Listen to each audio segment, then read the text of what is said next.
दोस्तों, आज की सच्ची घटना राजस्थान के बीकानेर के एक अमीर घराने की इकलौती और बेहद खूबसूरत लड़की मोनालिसा चौधरी की है।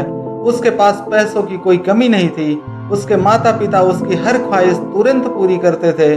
माँ बाप के प्यार और दुलार में मोनालिसा इतनी बिगड़ चुकी थी कि वह अपनी मनमानी करने लगी थी और इसी मनमानी की वजह से वह एक लड़के के साथ भागकर शादी कर लेती है और शादी के कुछ दिन बाद ही उसका पति उसकी हत्या कर देता है। लेकिन इस हत्या को उसने इतने शातिर तरीके से अंजाम दिया था कि किसी को हत्या पर शक ही नहीं हुआ। लेकिन कातिल के एक झूठ ने इस केस की पूरी कहानी ही पलट दिया। मोनालिसा की मौत के 2 साल बाद उसके माता पिता ने एक FIR किया। जब पुलिस ने इस केस में जांच शुरू की तो एक बेहद खौफनाक मामला सामने आया। आखिर क्या है पूरी कहानी, जानने के लिए आप हमारे साथ वीडियो में अंत तक बने रहें। दोस्तों नमस्कार, वारदात 24 चैनल में आपका दिल से स्वागत है। क्राइम की सच्ची कहानियां सुनने के लिए प्लीज इस चैनल को अभी सब्सक्राइब करके चैनल को सपोर्ट कीजिए। आइए पूरी कहानी को विस्तार से जानते हैं। बीकानेर में एक परिवार रहता था जिसमें स्वप्न चौधरी, रूना चौधरी और उनकी एक बेटी थी। उसका नाम था मोनालिसा चौधरी। मोनालिसा काफ़ी अमीर घर से ताल्लुक़ रखती थी क्योंकि इनकी इकलौती औलाद थी। पैसों की कोई कमी नहीं थी। मोनालिसा आज़ाद ख्यालों वाली लड़की थी। वह घूमने फिरने की बहुत शौकीन थी। फरवरी 2019 में उसकी मुलाकात भवानी सिंह शेखावत नाम के लड़के से होती है। भवानी सिंह शेखावत से मुलाकात के बाद दोनों में दोस्ती हो गई और फिर ये दोस्ती प्यार में बदल गई। दोनों अब शादी करना चाहते थे लेकिन घर वाले इसके लिए तैयार नहीं थे। मोनालिसा की जिद थी कि वह शेखावत से ही शादी करेगी। 12 दिसंबर 2020 को घर वालों की मर्जी के खिलाफ जाकर रिद्धि सिद्धि रिसॉर्ट में दोनों ने शादी कर ली। शादी के बाद मोनालिसा अपने घर वालों से कहती है, मैंने भवानी सिंह से शादी कर ली है। माँ बाप थोड़ा बहुत गुस्सा करते हैं लेकिन बेटी की खुशी की खातिर शादी को भी स्वीकार कर लेते हैं। शादी के बाद मोनालिसा को लेकर भवानी जयपुर चला गया और ओमेक्स सिटी में फ्लैट किराए पर लेकर रहने लगा। मोनालिसा कुत्ते पालने की भी बहुत शौकीन थी। उसके पास अलग अलग नस्लों के 4 कुत्ते थे जिसमें जिग्गी नाम का कुत्ता उसका पसंदीदा था। दिन बीत रहे थे, सब कुछ ठीक ठाक चल रहा था। भवानी का होटल व्यवसाय के साथ बकरी पालन का भी व्यवसाय था। करीब शादी को अब 2-3 महीने बीत चुके थे। फरवरी 2021 आ चुका था। 2021 कोरोना का दौर था। मोनालिसा अचानक बीमार हो गई। भवानी सिंह ने उसे हॉस्पिटल में एडमिट करवाया। अब कोरोना में कोई किसी के पास आता जाता तो था नहीं, तो फिर देखने के लिए कौन आएगा। हालात ऐसे थे कि घर वाले देखने भी नहीं आ सकते थे क्योंकि कोरोना का मामला था। आखिरकार डॉक्टर ने मोनालिसा को मृत घोषित कर दिया। फिर भवानी ने जयपुर के ही एक शमशान में जाकर उसका अंतिम संस्कार कर दिया। अगले दिन वह मोनालिसा की अस्थियों को विसर्जित करने के लिए हरिद्वार गया। उसके बाद मोनालिसा के घर वालों को फोन करके बताया कि मोनालिसा की कोरोना की वजह से मौत हो गई है। घर वाले भी कोरोना की वजह से अपने बेटी के घर नहीं जा सके। घर वालों ने सब्र कर लिया। धीरे धीरे वक्त भी बीत रहा था। एक दिन अचानक मोनालिसा की मौत के बाद वह 4 कुत्तों को भवानी ने अपनी सास यानी रूना चौधरी के पास लेकर आया। अब रूना चौधरी कुत्तों की देखभाल करने लगी।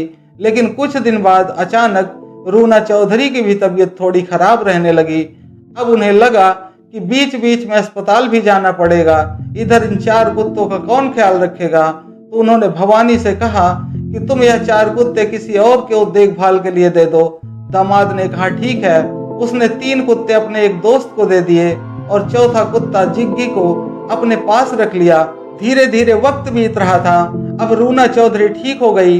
जब ठीक हो गई तो उन्होंने अपने दामाद से कहा कि वह 4 कुत्तों को वापस ले आओ। भवानी 3 कुत्ते रूना चौधरी के पास फिर से पहुंचा दिया। रूना चौधरी ने जब चौथे कुत्ते के बारे में पूछा तो दामाद ने कहा कि एक आर्मी ऑफिसर थे, उन्हें वह पसंद आया और उस वक्त आपने कहा था किसी को दे दो, तो मैंने उनको दे दिया और उनका ट्रांसफर कहीं और हो गया है। मुझे पता नहीं इंडिया के किस हिस्से में वो पोस्टेड हैं, तो चौथे कुत्ते को लाना बड़ा मुश्किल है। रूना चौधरी ने भी कहा चलो ठीक है। रूना चौधरी 3 कुत्तों के साथ खुश थी। तभी एक रोज उनमें से एक बीगल नाम का कुत्ता बीमार पड़ गया। अब उन्होंने डॉक्टर को बुलाया। डॉक्टर घर आकर कुत्ते को देखा। फिर अचानक उस डॉक्टर ने रूना चौधरी से कहा कि आई एम सॉरी, मैं आपके उस फेवरेट और प्यारे कुत्ते जिसका नाम जिग्गी था उसकी जान नहीं बचा पाया, बड़ा बीमार था और उसकी मौत हो गई। तो रूना चौधरी ने कहा, आप किसकी बात कर रहे हैं? तो उन्होंने कहा, जिसका नाम जिग्गी था उसी की तो मैं बात कर रहा हूँ। लेकिन मेरे दामाद ने तो बताया था कि जिग्गी किसी आर्मी ऑफिसर के पास है। अब डॉक्टर भी घबरा गया। बोला, आपका दामाद भवानी सिंह मेरे पास जिग्गी को लेकर आया था और मैंने उसका इलाज भी किया है, लेकिन बचा नहीं पाया। डॉक्टर की बातें सुनकर रूना चौधरी के दिमाग में तमाम तरह की बातें घूमने लगी।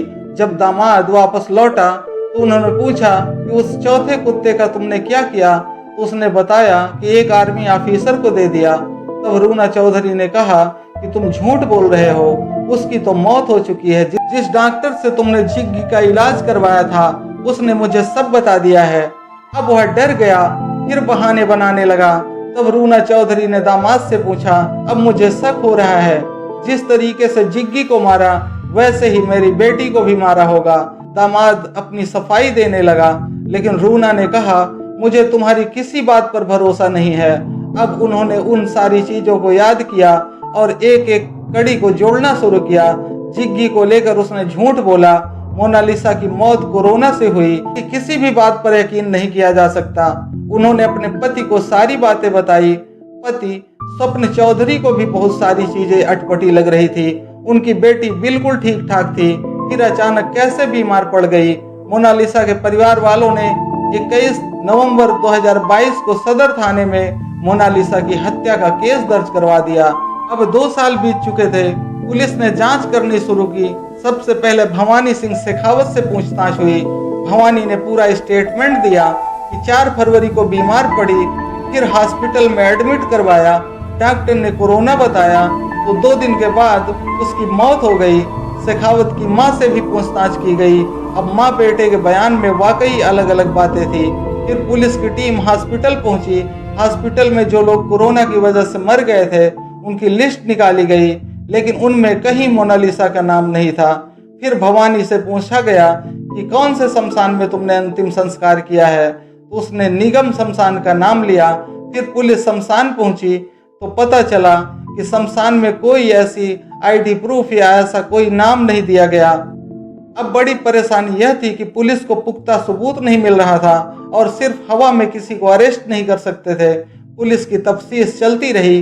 जांच पड़ताल में पुलिस को पता चला कि भवानी सिंह शेखावत रंगीन मिजाज का व्यक्ति है। शादीशुदा होने के बावजूद उसने गांव की ही पूनम यादव से दूसरी शादी रचाई है। शेखावत की दूसरी पत्नी पूनम भी जयपुर में ही रहती थी, लेकिन मोनालिसा को सच्चाई मालूम नहीं थी कि जिस शख्स ने उससे प्यार किया और शादी की वह ऑलरेडी पहले से ही 2 बार शादी कर चुका है। मोनालिसा उसकी तीसरी पत्नी बनी थी। उसके पास 3 पत्नियां थी। पुलिस का शक भवानी पर गहरा हो गया, क्योंकि उसने पुलिस पूछताछ में मोनालिसा के अलावा किसी पत्नी के बारे में नहीं बताया था। पुलिस जांच में पता चला कि मोनालिसा ने जब उससे शादी किया उससे 2-3 महीने पहले मोनालिसा ने एक जमीन का टुकड़ा 1 करोड़ रुपए में बेचा था। पुलिस ने जब भवानी सिंह से कड़ाई से पूछताछ किया तो भवानी ने अपना गुनाह कबूल कर लिया और पुलिस को सब सच सच बता दिया। भवानी ने बताया कि मोनालिसा ने जो जमीन 1 करोड़ में बेचा था उसने 30 लाख रुपए अपनी मां को दे दिए और 70 लाख अपने पास रखे। मोनालिसा के शौक हाई फाई थे, उसमें से 10 लाख रुपए ज्वेलरी, गाड़ी का लोन चुकाने सहित अन्य सामान पर खर्च कर दिए। भवानी सिंह को यह सारी डील और पैसों के बारे में जानकारी थी। उसे यह भी पता था कि मोनालिसा के पास अभी और भी करोड़ों रुपए की जमीन है, माँ बाप की इकलौती औलाद है। उसने उसको अपने प्यार के जाल में फंसाना शुरू किया, फिर उससे प्यार का नाटक किया। मोनालिसा को भी लगा कि उससे सच्चा प्यार करता है।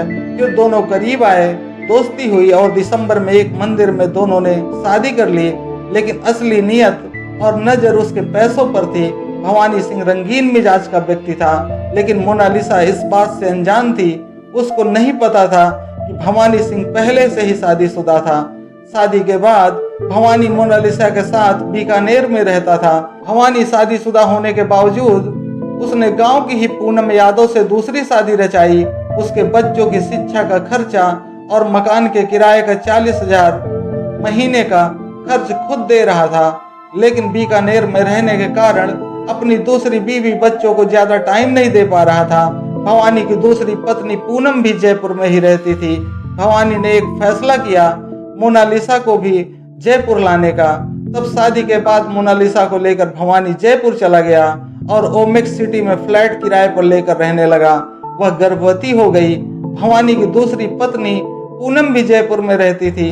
अब फरवरी आते आते मोनालिसा को सब सच्चाई पता चल चुकी थी कि उसकी और भी बीवियां हैं। फिर वह सख्त हो गई। उसने कहा, अब तुम कहीं नहीं जाओगे, यहीं रहोगे। पैसे वैसे ठीक ठाक थे, अब उसका घर से बाहर निकलना भी बंद कर दिया था। इस वजह से वह ना तो अपने माता पिता के पास जा पा रहा था और ना ही अपना होटल व बकरी पालन का व्यवसाय संभाल पा रहा था। भवानी परेशान रहने लगा। उसने मोना की हत्या करने की योजना बनाई। इत्तेफाक से कोरोना की लहर शुरू हो गई तो उसे ख्याल आया कि इस वक्त अगर किसी को कोरोना के नाम पर मारें तो दूर दूर से कोई देखने भी नहीं आएगा, पुलिस भी नहीं आती है, कोरोना में हुई मौत के पोस्टमार्टम भी नहीं होते। यह एकदम सही टाइम है। उसने 3 फरवरी 2021 की रात मोनालिसा के दूध में नींद की गोलियां मिला दी। वह गहरी नींद में सो गई तो भवानी ने आधी रात को तकिए से मुंह दबाकर मोनालिसा को मार डाला। हत्या के बाद में दोस्तों को बुलाया। जब दोस्तों ने पूछा मौत कैसे हुई तो भवानी ने कहा कि सीढ़ियों से गिर गई थी और दोस्तों की मदद से मोनालिसा का अंतिम संस्कार कर दिया। अस्थि विसर्जन के लिए हरिद्वार भी गया। इस दौरान पूनम यादव भी उसके साथ थी। हत्या की बात भी उसने केवल पूनम को ही बताई थी। उसने ससुराल वालों को बताया था कि कोरोना से मौत हुई है और दोस्तों को बताया था कि सीढ़ियों से गिर गई है। पुलिस ने इस केस में भवानी सिंह और पूनम यादव को जेल भेज दिया है। पुलिस ने 419 पेज की चार्जशीट कोर्ट में पेश की है, जिसमें भवानी सिंह मुख्य अभियुक्त है। भवानी ने पूरे योजनाबद्ध तरीके से मोनालिसा की हत्या की थी, लेकिन बच नहीं पाया। एक झूठ से उसकी घिनौनी हरकत सबके सामने आ गई। दोस्तों, ये थी मोनालिसा हत्याकांड की पूरी कहानी। वीडियो अच्छा लगा हो तो वीडियो को लाइक और चैनल को सब्सक्राइब जरूर करें। मिलते हैं क्राइम की एक और सच्ची कहानी के साथ एक नए वीडियो में। अपना और अपनों का ख्याल रखें। धन्यवाद।